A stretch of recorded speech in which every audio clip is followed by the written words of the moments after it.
जबकि इतिहासकारों का कहना ये है कि राम कभी भी यहाँ पैदा नहीं हुआ। मैं आज भी ये बात कहता हूँ, राम अगर पैदा हुआ, साकेत में हुआ तो कब हुआ, कहाँ हुआ, किस दिन हुआ, कौन सी तिथि में हुआ, कौन से महीने में हुआ, कोई जगह होगी, कोई मकान होगा। बलाए ताक कानून रख करके उस राम का मंदिर बना दिया। एक भी बाबा साहब का मानने वाला नेता बोला? किसी ने भी पार्लियामेंट में ये आवाज उठाई? किसी ने भी ये कहा कि जब कानून एविडेंस के आधार पर जजमेंट देता है तो क्या एविडेंस था, कौन सा एविडेंस, कौन सा दस्तावेज था जिसके आधार पर यह बात कही गई?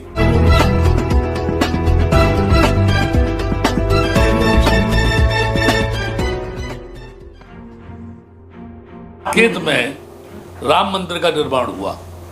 जिस पुष्पमित्र शुंग ने भिक्षुओं का कत्ल किया, हत्या की, उसी को ब्राह्मण कम्युनिटी के लोगों ने मर्यादा पुरुषोत्तम राम बना करके भारत की धरती पर खड़ा कर दिया। जबकि इतिहासकारों का कहना यह है कि राम कभी भी यहाँ पैदा नहीं हुआ।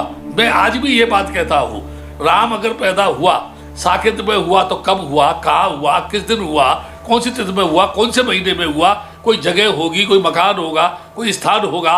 नहीं तो खाली हवा में कहना जो है कि राम यहाँ पैदा हुए थे। और उस झूठ को इस देश के लोगों ने इतना बोला कि अभी तो सारे लोग ये कहते हैं राम हमारे देश की आत्मा है, राम हमारा आदर्श है।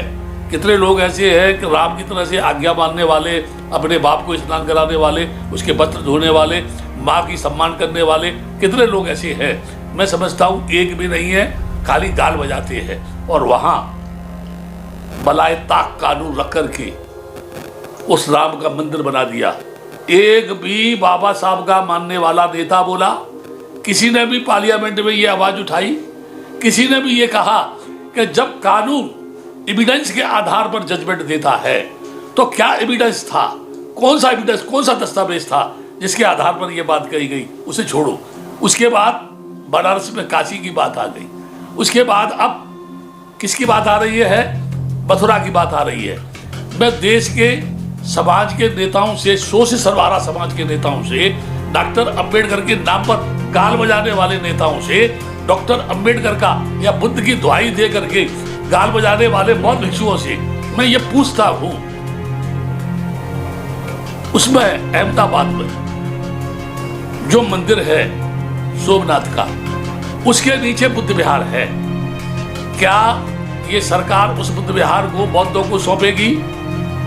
क्या ये जो सत्ता में बैठे हुए बेईमान जो चोर लोग हैं, जो सबका साथ लेके सबके विकास की बात करते हैं, क्या उनमें इंसानियत है, उनके अंदर ईमान है कि वो जहाँ जहाँ बौद्धों के बौद्ध विहारों को, जहाँ जहाँ बौद्ध अवशेषों को विकृत करके उनकी पूजा की जा रही है, कंट्रोवर्शियल बनाया जा रहा है? उत्तर प्रदेश का योगी कहता है 60,000 मंदिरों को तोड़ा, आक्रताओं ने 60,000 मंदिरों को तोड़ा।